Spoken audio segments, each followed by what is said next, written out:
Hola, ¿qué tal? Muy buenas noches, tardes, días, lo que sea que estén haciendo y que nos estén viendo. Pues en este episodio número 5 que pues ya hemos ido avanzando un poquito. Como siempre, pues aquí un servidor, Marcial Vázquez, y el día de hoy nos acompaña, como siempre también, mi buen amigo Christopher González, acá Pandota. ¿Cómo estás, Pandota? Hola, amigo, buenas noches, ¿cómo te va? Bien, bien, aquí ya sobreviviendo a la Navidad.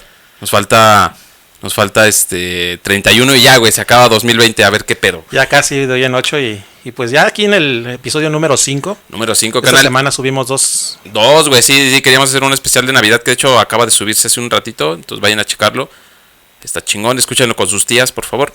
El día de hoy es un día pues, chido porque nos acompaña también, por ahí sí ya vieron, bueno, espero, ¿no? Que hayan visto todo el intro, pues la musiquita acá tetricona, pues nos acompaña el día de hoy mi buen amigo Belicano Padova, que pues este vato que es músico, poeta, escritor, bueno, últimamente le anda metiendo más a ser escritor, ¿no? Que por ahí tiene unos libros bien chingones que después nos va a platicar. Pues el día de hoy nos acompaña aquí para estar echando el chisme, ¿no? En este episodio número 5. ¿Cómo estás, Beli? Pues, antes que nada, feliz Navidad a ustedes dos, al buen Marcial, al buen Pandota, a nuestros queridos audioescuchas que están por ahí. Y pues me siento muy honrado de haber sido invitado para poder pasar esta, como tú dices, tarde, noche, mañana, lo que sea que... Sí, güey, es que luego nos escuchan a toda hora, entonces exactamente, pues... pero pues finalmente la idea es pasar un rato agradable con esto que va a estar bastante bueno, se presta para ser muy interesante con perfecto, cada programa. Pues bueno, como ya vienen sabiendo, pues aquí en Odisea Paranormal, pues contamos temas pues de índole paranormal, misterio, etcétera, pues de todos lados, pero nos hemos centrado un poquito como en la parte más regional, nosotros somos aquí de Querétaro. Entonces el día de hoy traemos algunas leyendas queretanas que se alejan completamente pues de aquellas clásicas que uno busca ahí en Google y te aparece las de siempre. Se alejan un poquito, entonces son como leyendas más diferentes, son leyendas que traen otro trasfondo. Entonces vamos a irlas comentando, espero que les guste y pues comenzamos. ¿Están listos?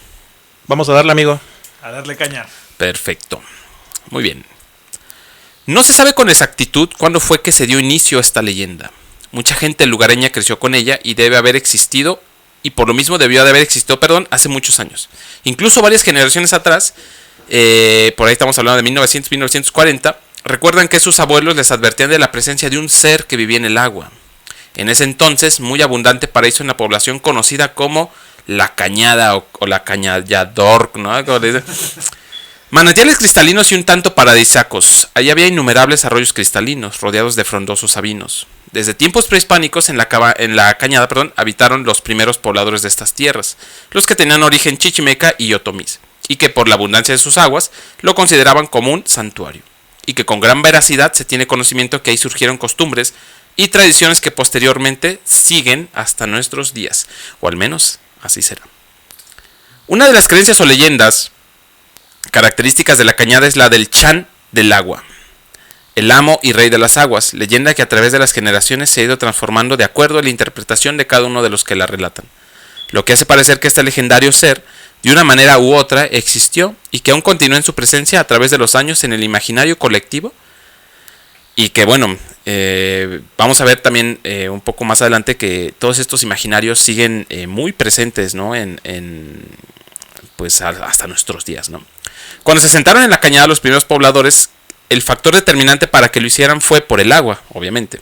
Elemento de vida que supieron valorar y que, gracias a esta, el pueblo fue creciendo como uno de los lugares más ricos por su producción de frutales, flores y hortalizas, que a la vez estos los vendían y al venderlos les daban generosas ganancias. Eso no sabía, güey. Que la cañada había sido acá el pinche centro de comercio, güey. ¿Qué pedo? Sí, vendría siendo como la Tenochtitlan de Querétaro, ¿no? No mames. Pero tiene sentido, güey, porque si había un chingo de agua, pues obviamente pues era un medio, ¿no? Donde se daba todo este... ¿Qué sería en ese entonces? ¿Todavía el trueque, güey? ¿Sí, no? Sí, todavía. De hecho, bueno, como tú lo acabas de mencionar, en tanto que hay algún tipo de afluente o acuífero, es una zona propicia para que se gesten todas las actividades características de una población sedentaria, pues en este caso la agricultura, la ganadería, y por eso, como tú lo acabas de mencionar, como el Pandota lo dijo, era casi la Tenochtitlan queretana, pero a muy pequeña escala a diferencia de lo que había allá, por ejemplo. Eso está chingón, güey. Pues todos los que nos escuchan ahí o que tienen familiares en la Cañada, pues siéntanse chingones, ¿no? Porque pues ahí se originó todo un comercio bien perrón aquí en Querétaro, ¿no? Sí, de hecho de ahí venía todo el agua para Querétaro. Muy bien. Enterados los pobladores de la Cañada que le debían todo al agua, dígase todo, pues sus cultivos, su manera económica de llevar todo el pueblo, sabían que el agua tenía un dueño y que este dueño era el Chan del agua. Quisieron pactar con él para poder hacer uso de ella en su beneficio, dándole a cambio lo que fuera su voluntad. Así pasó el tiempo, el pueblo crecía y llegaron masas de gente extraña con otras costumbres, un tanto diferente de lugares obviamente muy lejanos, en donde adoraban a otro dios. Lo que ocasionó que el Chan, dueño de las aguas, se molestara, olvidando el pacto que había hecho con la comunidad original. El Chan comenzó a manifestarse enojado, llevándose a sus dominios a quienes hacían uso de su agua sin permiso, que eran las aguas del río y los manantiales, en donde los ahogaba. ¡Ay, güey! O sea, de hecho aquí vemos un poco como otra vez de nuevo este tipo de leyendas, no solo aquí en Querétaro, ¿no? O sea, en todo el mundo, güey, donde la gente le da un cierto tributo a alguna deidad, ¿no? Díganse dioses mayores, dioses menores, y estos les dan algo a cambio, pero si tú rompes esos pactos, entonces vas a sufrir la ira de los dioses, ¿no? Sí, exacto. Se me hace muy curioso cómo es que se llegan a enterar que existe este tipo de deidad, ¿no? Exacto, güey. O sea, si fue porque accidentalmente se caían ahí. De hecho, eso hay por ahí lo que se investigó. Lo que pudimos investigar no dice a ciencia cierta. Simplemente de repente la gente ya cree en este Chan del agua, ¿no? Muy bien. Entonces dice que los ahogaba, ¿no? En sus manantiales. El Chan comenzó a manifestarse enojado a quienes hacían uso de su agua sin permiso y los ahogaba. Nuevamente los antiguos pobladores acudieron a la ciénaga del Pinito para calmarlo, diciéndole que como él no había manifestado su voluntad indicándoles qué era lo que quería, a cambio de utilizar sus aguas, acudía nuevamente para llegar a un acuerdo con él. O sea, la gente como dijo, güey, relájate un poco, no nos mates y ¿qué quieres, cabrón? ¿No? Fue por esos días cuando se le comenzó a llamar Chan y se sabía que se trataba del amo y soberano del agua, al que se tenía que mantener contento porque de lo contrario se llevaría el agua y el pueblo moriría sediento y pobre, ¿no? ¿Qué sería este Chan, güey? ¿Una ninfa, güey? ¿Un elemental? Yo me lo imagino un tipo Randall Bugs, de tipo Monster Inc., la lagartija esa de 2 patas. No sé, me lo imagino así, no sé por qué. ¿Cómo ves, amigo? Bueno. Yo me lo imagino como una especie de chamán. O sea, o alguien que tiene este control sobre el agua. A lo mejor, yo no sé, me vendría luego a la mente la imagen de los selquines. No sé si recuerdas, Marcial, en el folclore celta, que eran criaturas que habitaban en los lagos, sí. Y que pues también, o sea, ellos podían controlar el agua a voluntad. Sí, no, pues, digo, así como estos que menciona Vilcano, también existen muchos, ¿no? Por ejemplo, en Japón tenemos los kappas, ¿no? Que son este como sí. Ser en forma de tortuga con una cuenca en su cabeza que trae agua, ¿no? Que son demonios, bueno, allá en Japón les dicen Yokai Monster. Yokais, ¿no? Aquí pues pueden tener otro nombre, según la cultura, pero más allá de ser dioses, yo creo que son como seres elementales que tienen control sobre eso, o era un chamán maestro agua, ¿no? Así así como de Ang, ¿no, güey? Entonces, el pueblo pues obviamente iba a morir sediento y pobre si no daban eso, ¿no? Lo tenían que mantener contento, por lo de lo contrario ya no iban a poder continuar sembrando y morirían de hambre. Después de que se realizó el pacto, el Chan comenzó a cobrar el tributo a cambio del agua, y lo que escogió fue el llevarse a sus dominios a infantes. Estos pequeños inocentes buenos, sin malicia, que estuvieran puros, pero también algunos adultos de los que sabía que eran nobles y buenos. El pueblo conoció el motivo de estas desapariciones y estaban enterados de que el Chan, el rey del agua, se los había llevado, y que a los lugareños solo les quedaba el consuelo que era en un beneficio del pueblo. Así que, por su bien, cumplían y que con tristeza en sus ojos no les quedaba más que solo llorar a los ahogados. O sea, otra vez, güey, ¿no? Vamos viendo cómo la gente, la parte social, el imaginario, empieza a decir, cabrón, ¿no? Entonces, ¿Cómo mantienes contento a un dios? Pues con sacrificios, ¿no, güey? No. Sí, ya estaban resignados a perder al familiar ahí con tal de seguir con la producción. Que de aquí viene mucho también como a muchas personas en otras culturas, ¿no? Les metían la idea de que entregar un familiar a un sacrificio a un dios era un acto de bondad y que les iba a dar como mucho estatus, mucho... no poder, güey, sino... servicio de los dioses. Y a veces era hasta un orgullo para los padres entregar una hija, un hijo en sacrificio de los dioses, ¿no? Era esta idea de la gracia divina que tienes cuando a una deidad le das algo de manera... Bueno, al menos hablando propiamente del cristianismo, se me quisiera remitir ahorita de algo un poquito más cercano a nosotros, pues es el sacrificio simbólico, ¿no? Pero también, fíjate que algo que yo rescataría muchísimo de esto y algo que es muy común en casi todas las civilizaciones prehispánicas es que hay un respeto por la naturaleza muy grande. Entonces, se reconoce el agua como algo sumamente sagrado. De lo contrario, no tendría esta figura divinal protegiéndolo, creo yo. Sí, de hecho, digo, eso lo vemos mucho en otras culturas. Y como dije hace ratito, ¿no? Pues era como un... O sea, es como que tú agarras, güey, y yo soy el Chan y digo, pues quiero al Pandota, ¿no, güey? Entonces su familia lo entrega, güey. Obviamente a ti tú no serías un buen sacrificio porque... Yo valdría por 2 sacrificios. Valdría por lo doble. Por 2 meses, güey. Todos estaban enterados de la existencia de este ser. Nadie sabía cuál era el aspecto que tenía, ya que solamente mostraba las consecuencias de su existencia. Y no se dejaba ver por qué, pues así son los dioses, ¿no? Nadie sabía cómo era ni en dónde se refugiaba, ya que existían muchos manantiales y ciénagas que se comunicaban entre sí, y había grandes espacios desconocidos y llenos de agua, donde con seguridad estaría el Chan. A muchos de los habitantes les tocó observar en algunas ocasiones en los veneros, al brotar el agua, este se tornaba de colores, como la de los del arco iris, y el agua se hacía muy transparente, dejando ver una gran cantidad de piedrecillas de brillantes colores, como piedras preciosas, ¿no? ¿Se entiende? Que al llamar tanto la atención invitaban a aquellos que se encontraban ahí ansiosos a contemplarlas y estando cerca, el Chan salía y los jalaba. Algunos de los cuerpos de los curiosos volvieron a aparecer después de algunos minutos o incluso en otras horas o hasta días después. Esto ya era porque el Chan tardaba tiempo en darse cuenta de que no eran puros y los regresaba, pero ya sin vida. O sea, como que vente para acá, güey, pero nada, estás bien contaminado, te los regreso, güey, esta cochinada yo no la quiero, güey. Bueno, yo creo que ahí sí ya no serviré yo, ¿verdad? Allá no, güey. Así mucha gente moría, ¿no? De unos aparecieron sus cuerpos y otros nunca supieron más de ellos. Del Chan se conocieron varios lugares en donde se rumoraba vivía. Uno de ellos era un agujero que estaba muy cerca de la alberca del Capulín, por donde brotaba el agua que salía con rumbo a Querétaro por el acueducto. Recordamos que en la ciudad de Querétaro pues es famosa por sus arcos, ¿no? En ese lugar se le vio algunas veces meterse cuando salía de la alberca y se metía en el cerro, bajo la tierra, por ese agujero que había sido antes un rico venero y por donde corría entonces apenas un hilillo de agua. Los que lo veían por ahí decían que era una gran serpiente, muy grande, con escamas de muchos colores, casi como el arco iris, y sus ojos eran azules como el agua. A ese ser lo vieron muchos, pero les daba miedo y nunca quisieron acercarse, ya que, si lo hacían enojar, se llevaría el agua y además corrían el peligro de que los viera y se los llevara a donde él vivía. O sea, ahí lo que podría haber sido también era un críptido, que no tendría nada que ver igual que con el dios, ¿verdad?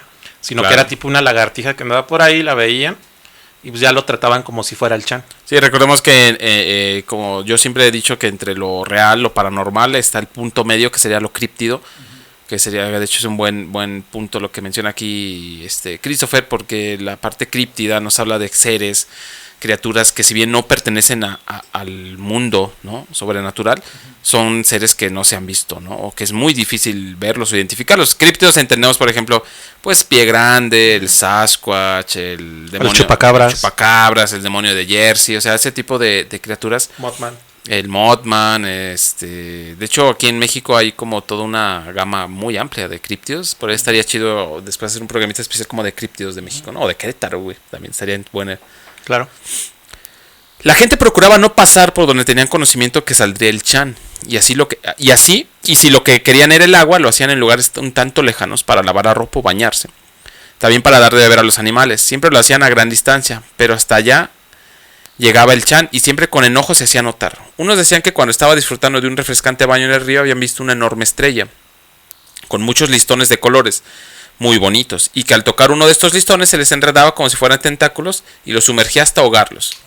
De estos hubo bastantes casos, otros decían haber visto una gran cabeza de toro formada con la misma corriente de agua, resultándoles inexplicable que los ojos de la bestia fueran como fogones encendidos, pero lo que más les asombraba era que se veía dentro del agua, a lo que no podían creer, saliendo lo más rápido posible del río para desde un lugar seguro a la orilla contemplar horrorizados esta aparición. Esto me recuerda un poquito allá en Chile, ahora que estuve una temporada por allá. Hay una leyenda ya, un críptido, por así decirlo, que se llama el cuero de agua, ¿no? Que tú lo ves en el río como un cuero de un animal, ¿no? Que murió y el cuero va ahí flotando y de repente te acercas a ver qué pedo y te jala porque está lleno de tentáculos abajo, güey. Y te lleva así, güey, está loco, ¿no? No sé, a mí en lo particular me recordó un poco la leyenda de las famosas Selkis también. Principalmente por esto, porque esta última parte donde menciona un ser con cabeza de toro, aunque recordemos que en el caso de las Selkis, de hecho es una leyenda también de origen celta, recordar que pues también a través de los españoles nos llegaron muchísimo esa tradición, es una mujer con cabeza de caballo, pero que también por lo general se le encuentra en algún ojo de agua, o se le encuentra en un pues sí, sobre todo ojo de agua, puede ser una laguna, puede ser un río, puede ser un arroyo, cualquiera de estos. Sí, no, pues es que te digo, es muy interesante como un ser, ¿no? Un dios o como le quieran llamar, que está presente aquí en la ciudad de Querétaro, en la Cañada, tiene muchas similitudes con otros seres de otros estados o otros países, ¿no? Y es lo que luego platico aquí con Pana, ¿no? Fuera del set y todo, que le digo, güey, es que yo siento que no son un monstruo en general, ¿no? Un ser, sino a lo mejor es una raza o es un compendio de varias criaturas y están en todos lados, güey. O sea, por ahí luego vamos a hacer igual un programita especial sobre estos como monstruos, ¿no? Y su posible explicación, ¿no? Entre esos la Llorona, por ejemplo. Sí, de hecho, ahí viene lo que viene siendo la evolución. Hay personas que de repente ya salen con este tipo de, ¿cómo se llaman? Como aletas entre los dedos, no recuerdo. Ajá. Ese tipo de, como de membranas. Cuerito que tiene, unas membranas. Sí, así como la mano del monstruo de la Laguna Negra. Ándale, ¿no? Y hay otras que en el pedacito de la oreja ya salen como con una tipo branquia, un hoyito pequeño. Ya. Entonces ahí lo tienen que estar lavando y todo eso. Entonces recordemos que igual puede existir algún humano que ya haya evolucionado, le dé pena salir a la luz pública y esconderse ahí dentro de lo que son las cuevas, etcétera. Sí, porque algo que se hace mención mucho en esta historia del Chan del agua es que él viajaba, bueno, él estaba como en diferentes manantiales que estaban conectados en lugares desconocidos. También es posible, ¿no? Es por ejemplo como allá en Yucatán los cenotes, que tú lo ves, pero pues tiene un complejo de cuevas que llevan a otro lado y pues sepa la madre que hay, güey, ¿no? Y que incluso han encontrado en esas cuevas pues toda una biodiversidad bien cabrona de peces o animales que son ciegos, güey, y que nunca han visto a otro ser, ¿no, güey? Sí, recordemos que está más explorado el espacio que el mismísimo mar de aquí de exactamente, la Tierra. ¿no, güey? Entonces puede ser que el Chan del agua no fuera otra cosa que, pues quizás sí un ser, un críptido que había aprendido, ¿no? A interactuar con los humanos. Y que decía, fuera de mi propiedad. Fuera de mi propiedad, güey, exactamente, güey. Sí. Los domingos o días festivos acudían a un arbolado lugar que rodeaba la conocida presa del Diablo. La mayoría de la ciudad de Querétaro la conoce así. Cuando visitaban la Cañada, estos paseantes escuchaban de boca de los mismos lugareños la historia del Chan del agua. Y así la leyenda se fue con ellos. Después decían que a través del acueducto de los Arcos que comunicaba entre ambas poblaciones, el Chan se había ido por ahí a la ciudad de Querétaro. Pues chale, pues aquí llegó a las pinches alcantarillas, güey, al río de Universidad, güey, ¿no? No, yo creo que ahí al mirador. Al mirador, güey. Desemboca precisamente. Allá a la presa del Querétaro 2000, güey, se fue a vivir el Chan, güey. No, ¿cuál presa? Pinche charco feo, ¿no, güey? No, sí, y luego yo vivo por ahí cerca, entonces estaría chido grabarlo por ahí, ¿no? Al Chan, güey.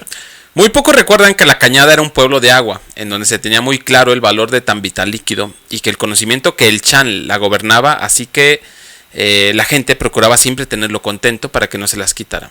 Ya después del año de 1737, el agua cruzaba por todo el pueblo en su camino a Querétaro. Los propietarios de cada predio, por donde pasaba siempre, limitaban una vez al año la tarjea del acueducto, y cuando realizaban este trabajo, la gente que se introducía al agua siempre acudían acudían a un pifanero. ¿Qué es un pifanero, güey? Era así como que un señor que tocaba pues una flautita de carrizo o su tamborcito ese que como si hiciera chocolate molinillo. Como un bardo, güey. Ajá, era así como, sí, o sea, eran instrumentos un poco rústicos. No sé, mi amigo aquí, Belicano, sabe de ese tema. De hecho, sí, las flautas de carrizo y estos tamborcitos que son tan comunes encontrar, sobre todo en los cruces de no sé si, seguramente has de haber visto a más de una persona, sea señor, sea joven, que están en los cruces, de diferentes calles de Querétaro, que van con su flautita y van tocando al mismo tiempo un tamborcito. Aquí, ok, sí, creo que sí los he visto. Hay un señor que yo he visto muy seguido que siempre está vestido como de chichimeca. Exactamente, sí. Son okay. ellos. Sí, por lo regular está ahí, lo veo por Corregidora con Universidad. Oye, pues qué chingona costumbre, güey, ¿no? De hecho, obviamente ahorita ya no existen estos pifaneros más que como para una cuestión de representativa, ¿no? O cultural. Sí, por ejemplo, este señor que comenta. Pero en ese entonces era muy no común para los güeyes que tenían tierras y donde pasaba el acueducto contratar a un pifanero para que fuera a tocar y con su flauta, su tamborcillo y la chingada, güey, distraía al chan. Para que ellos pudieran hacer el trabajo, güey. O sea, nuevamente vemos cómo estas leyendas pasan más allá de ser un miedo colectivo a hacer que la gente actúe directamente, güey. O sea, contratando un pifanero, güey, temiendo alimentar a los animales cerca del agua o aguas profundas. O sea, está muy cabrón, Pues güey. mira, yo lo vería de la siguiente manera. Normalmente, digo, ya después de la conquista, pues que era lo más común cuando ibas a vivir, a habitar un nuevo lugar. Y lo sigue siendo todavía en las tradiciones modernas del Querétaro actual. Vas a bendecir la casa, ¿no? O sea, mandas a un sacerdote a bendecir la casa.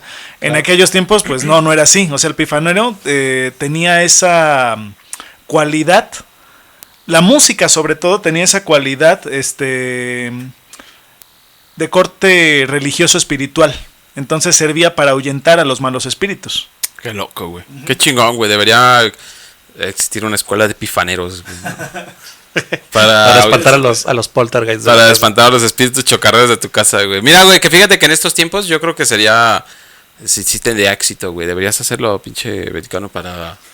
Mira que sí lo he pensado, Sí, güey, no mames, ¿no? Ahí tengo una ocarina y tengo un huehuetl, así que... Imagínate, a lo mejor algo sale de ahí. Muy bien, ya teniendo un poco el antecedente del Chan del agua, ¿no? Vamos a pasar a una segunda leyenda de aquí de Querétaro, que precisamente tiene que ver con este Chan, pero no tanto, ¿no? Eran finales de los 1800 en Querétaro.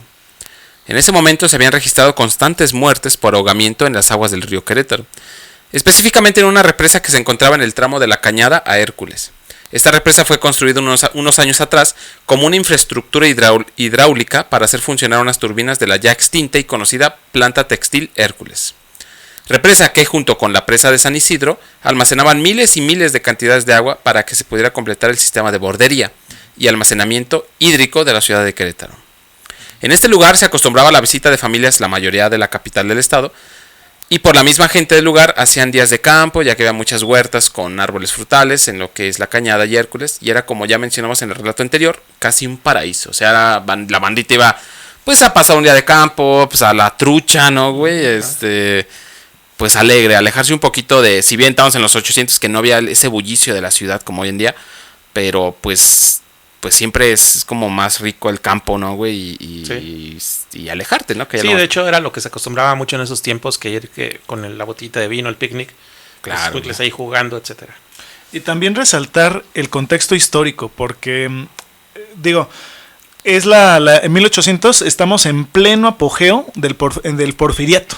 Claro, güey. Entonces, se crea el distrito de Hércules, como el distrito industrial de Querétaro, el primer gran distrito industrial de Querétaro, precisamente por la fábrica textil que le daba empleo a tantas y tantas personas. Hoy día pues sabemos que ahí es una de las grandes cervecerías artesanales de la ciudad. Esa mamada, exactamente, sí. Ahí mero.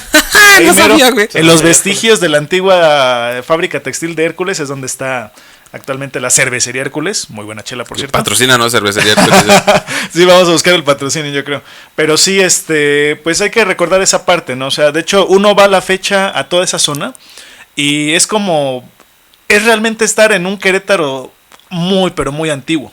O sea, los barrios, pues obviamente ya para estas fechas se ven un poco... Es el contraste, ¿no? Entre lo pintoresco, lo antiguo, pero también es el despertar de Querétaro hacia la era industrial. Entonces eso lo hace todavía más atractivo. Sin saber, la gran mayoría, y me incluyo yo también, a pesar de los años que llevo viviendo en Querétaro, de todo el encanto que guarda esta zona. Sobre todo lo que hay entre Hércules y La Cañada. Sí, no, el Chan de Agua, güey, es el que estaba ahí. Era lo que les dio todo eso. De hecho, dice que bueno, que obviamente tiene que, perdón, Panuta, tiene que ver con que sea como este distrito, como lo dice Americano, porque recordemos que donde pasa el agua y se empieza a hacer como una cuestión industrial, obviamente todo lo alrededor crece, güey. ¿No? Crece y eso ha sido así en todos los vestigios de la historia, que donde se empieza a desarrollar una industria para las masas, agua, ¿cómo se llama? Alimento, etcétera. A los alrededores crece, güey, ¿no? Porque hay abundancia. Entonces, esto que menciona Americano es muy cierto, ¿no? Eso. En los días de mucho calor, la mayoría de las veces, muchos de los que asistían a esta presa se refrescaban y se metían en las pozas, las cuales eran formaciones naturales que, entre los grandes árboles, servían para darse un refrescante baño e incluso hasta pescar. Poco a poco eran más las veces en que se daba a conocer la defunción tanto de adultos como de jóvenes que se metían a bañar y terminaban ahogados. Los rumores no faltaban y empezaron a rondar entre la población de Querétaro que la mayoría de los fallecidos era porque se los tragaba el agua como si algo o alguien los jalara. Cuando los cuerpos eran recuperados tenían algo en común, todos tenían una mirada de terror, una rigidez en las manos, con los dedos crispados en actitud de defensa, como si en los últimos segundos de sus vidas trataban de defenderse de algo. Aquí es donde volvemos a nuestra leyenda anterior, la del Chan, que se nos hace raro porque coinciden mucho, ya que varios testigos describían haber visto un ser extraño con grandes y deformes ojos, los cuales eran comparados con los de un toro enojado de un color rojo oscuro, teniendo una cabeza voluminosa con un largo pelo, orejas puntiagudas como un coyote, y de la cual no podían decir con exactitud mayor cosa. Dadas sus fugaces apariciones y al hundirse en el agua decían que parecía que se confundiera con las personas como si formara parte de ellas. O sea que aquí, o sea, ya muchos años después vieron la misma figura, entonces ahí te da como que un poquito a ver que realmente había algo ahí dentro del agua con la misma forma. Igual y los herederos del Chan, ¿no? O el mismo Chan, güey. Recordemos que en la parte histórica, cuando... No sé, güey, lo hemos visto en películas así, güey, que un dios o un ser o un dios menor tiene un apogeo donde él es dueño de un pueblo, donde él gobierna, porque a la gente le rinde ese tributo, y con el tiempo, con la industrialización más que nada, la gente lo olvida. Pues estos no se mueren, porque pues al fin son dioses, tienen cierta longevidad, son inmortales, pero dejan de ser como antes, entonces se retiran, ¿no? Se van lejos a otros lugares donde pues están ahí en letargo. Y eso obviamente no les quita que sigan cazando, que sigan tratando de alimentarse, ¿no? Por eso de los dioses menores, pues lo vemos, por ejemplo, en muchos folclores, ¿no? Que se les llama también diosesillos, o también se les llega a conocer como pues eso, ¿no? Dioses menores que ya no tienen como esta poder como antes. Por ahí si quieren un poco de estos datos interesantes, ¿no? Como de dioses un poco más... al cómic, ¿no? Pues pueden ver o leerse los cómics de Dioses de América, ¿no? De Neil Gaiman, que nos habla precisamente de los dioses que son muy fuertes y los dioses antiguos que por la misma gente que los deja de adorar, pues ya son más débiles, pero no dejan de ser dioses, ¿no? Y ser más fuertes que un humano en promedio, ¿no? Claro. Como conclusión de estas dos leyendas, podemos decir que el Chan del agua o espíritu del río sigue trabajando, ¿no? Sigue actuando. Creo que es un espíritu que está ahí. Creo que no tiene más fuerza que esa. La verdad que desconozco para qué mata a la gente. No sé si les quite la... No, pues de hecho nada más era así como el tipo tributo, ¿no? Para en esos tiempos tener el agua. Que ahorita creo que... Pero ahorita ya está muy sucio ahí, ¿no? Pues sí, güey. O sea, como que ya es un agua de drenaje. Que también tiene que ver porque a veces los dioses se perturban y dejan de hacer lo que hacían, ¿no? O lo hacen mal, o lo hacen a propósito para perjudicar, que podría ser el caso, ¿no? Por ejemplo, mucha gente empezó a decir que se trataba de un demonio que, desplazado del infierno, se refugió en el agua y para enviar almas al infierno, se refugiaba en ríos y lagunas. teniendo que cumplir con una cuota de almas para que le permitieran regresar, ¿no? Si vemos nuevamente el folclore va cambiando, nuevamente el folclore o las leyendas de boca en boca van cambiando estas historias, pero al final todas tienen que ver con lo mismo, ¿no? Tienen que ver con este ser que existe ahí o existió y que sigue controlando. Fíjate que ahorita con este último señalamiento que acaban de hacer, de que un dios que tiene que cumplir con cierta cuota de almas para poder subsistir, me recuerda también muchísimo a estas famosas historias. Al menos yo he conocido dos. Una aquí en Querétaro, que es precisamente la de el puente de la historia en San Juan del Río, aquí a 30 minutos. Y otro más en el municipio de Chinameca, Veracruz, de donde soy originario, la mayor parte de mi familia, donde también existe un puente en el que se supone habita una criatura que algunos asocian con el diablo, y que te pedía, al menos a los eventuales gobernadores de ambos lugares, y te lo digo porque se parecen bastante las historias, pero pedía como cuota cierta cantidad de almas, güey, de niños, sobre todo. Güey. Entonces está esta leyenda de que si tú miras por debajo de los puentes, puedes ver molidos entre la cantera los cráneos de los niños. Ajá. Bueno, que eso no es muy extraño, ¿no? Ya ves que de repente encuentras estos personas. Es lo que te iba a comentar, que antes en las construcciones supuestamente pedían un tributo para, por ejemplo, construir un puente que no se cayera, que aguantara los cimientos. Hay varias historias de eso. Y que luego de repente que hay un terremoto, un deslave, cosas así, se rompen ciertas estructuras y revelan que había cuerpos allá adentro, ¿no, güey? Que son los emparedados. Sí, exacto. Está bien culero eso, güey. Dice, no se sabe con exactitud cuántas personas perdieron la vida en estos bordos o presas, pero la mayoría ocurrió entre los límites de Hércules y la Cañada. Esto empezó a aterrar a toda la gente que acostumbraba ir a estos lugares, que se retiraban con espanto, convencidos de que en esta presa habitaba el mismísimo diablo. Con esto dio inicio la leyenda que hasta el día de hoy se conoce como la presa del diablo. Las muertes empezaron a disminuir y muchos dicen, tanto foráneos como lugareños, que el demonio que habita en esas aguas, o habitaba, por fin alcanzó la cuota de almas para poder regresar al infierno, ¿no? Sí. Que es como una manera de decir, ya, güey, ya pinche diablo ya se fue, ya no hay pedo, güey, podemos seguir nadando, ¿no? Exacto. ¿Quién sabe ahorita si siga todavía el lugar bonito así como lo cuentan? Mira, güey, la neta, yo no sé, güey, no tiene muchísimo tiempo que no voy para allá.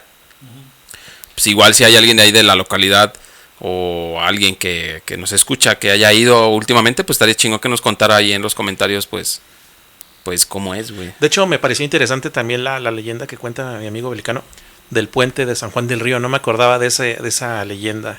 También es muy buena, a ver si más adelante la comentamos también. Sí, pues es que recordemos que Querétaro, a pesar de ser un estado lleno de historia, ¿no? Historia que tiene que ver con México, con la revolución y todo eso. También tiene sus historias bastante oscuras, güey, ¿no? Y es un poquito lo que queremos nosotros sacar aquí a relucir, ¿no? Muy bien, vamos a pasar a la tercera y última leyenda de este episodio. Y esta tiene que ver con Doña Tencha, güey. ¿Han escuchado Doña Tencha, güey? Sí, de hecho, es una historia que sí está muy cruel, o sea, cómo pasó. Y pues vamos a leerla, ¿no? Exactamente. Doña Tencha es una historia no tan conocida y que es de esas historias que fueron pasando de boca en boca.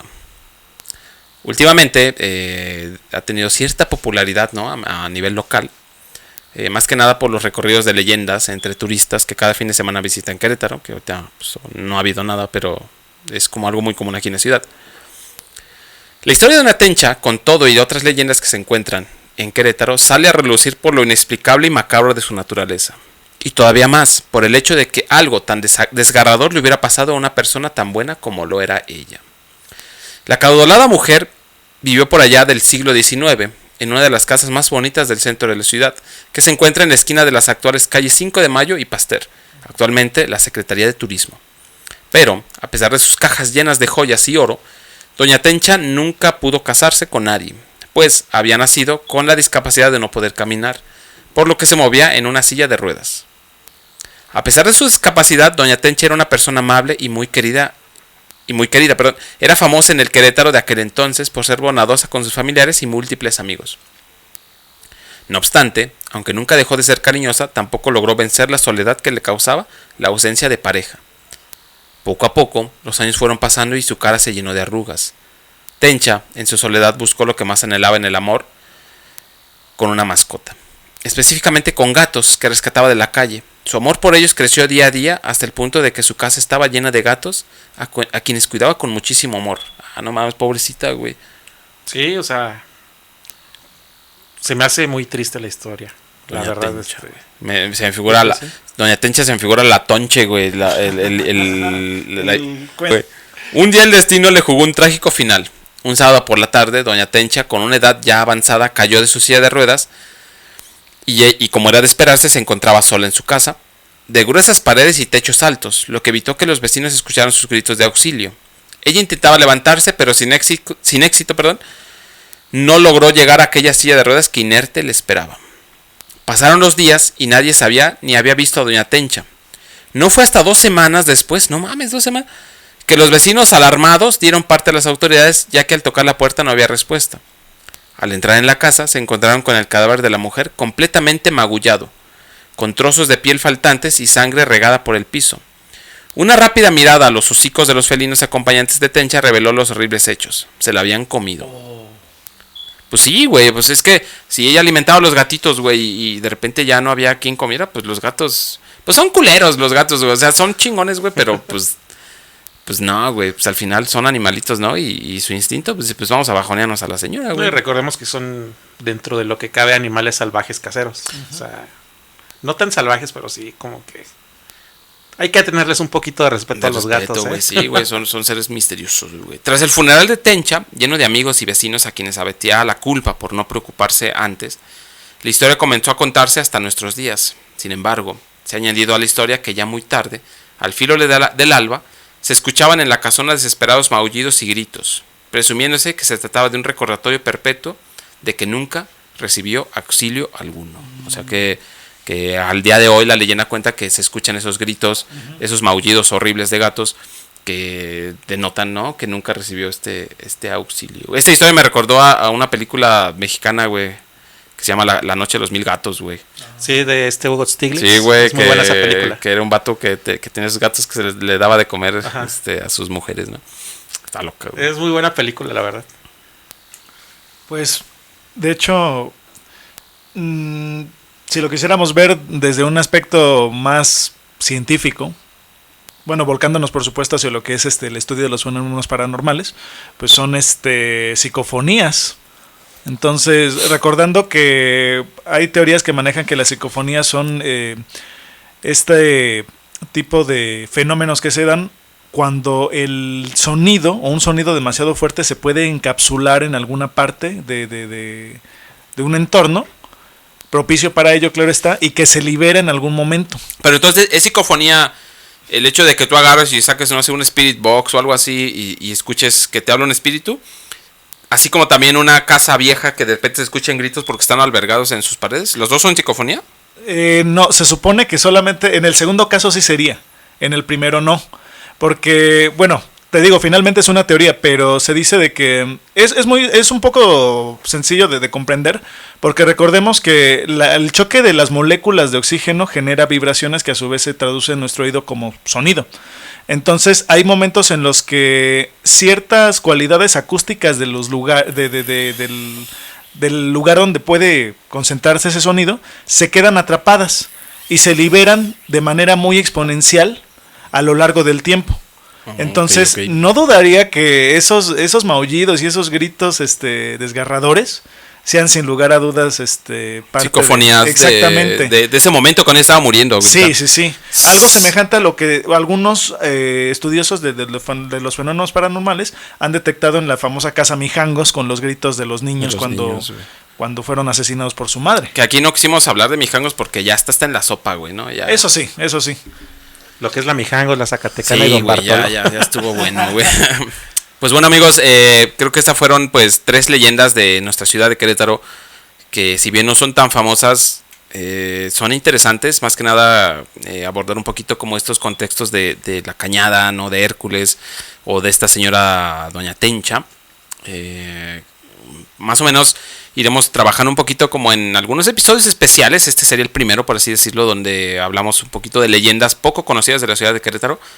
Obviamente nosotros estamos abiertos a si son de aquí y tienen alguna leyenda o historia que piensen que no sea tan conocida, pues nos la pueden mandar. Nosotros encantados de contarla pues por acá, ¿no? Y pues nada, estamos con esto terminamos el episodio número 5, ¿sí, verdad?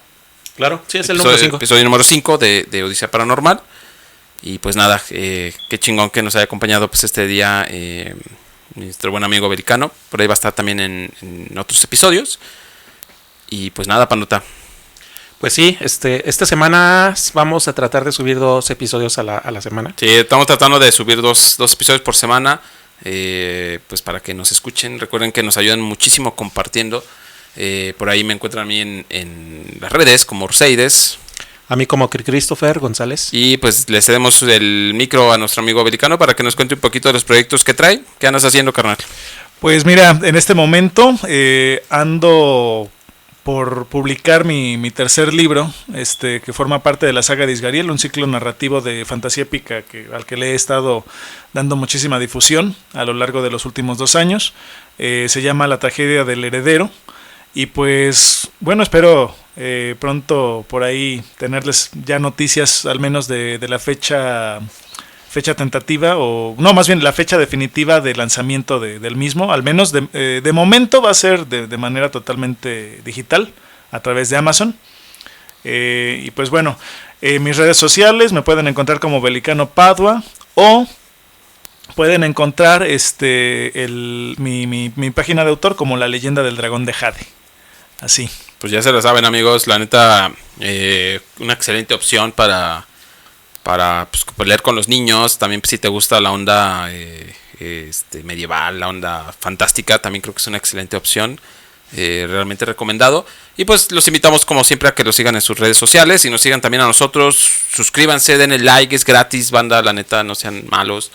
Y pues nada, Pandota, nos vemos en el siguiente episodio de Odisea Paranormal. Nos vemos, mi amigo Beli. Hasta luego, muchísimas gracias por la invitación. Aquí estaremos. Y pues ahí estamos en contacto, cuídense mucho, nos vemos el siguiente programa. Chao. Odisea Paranormal.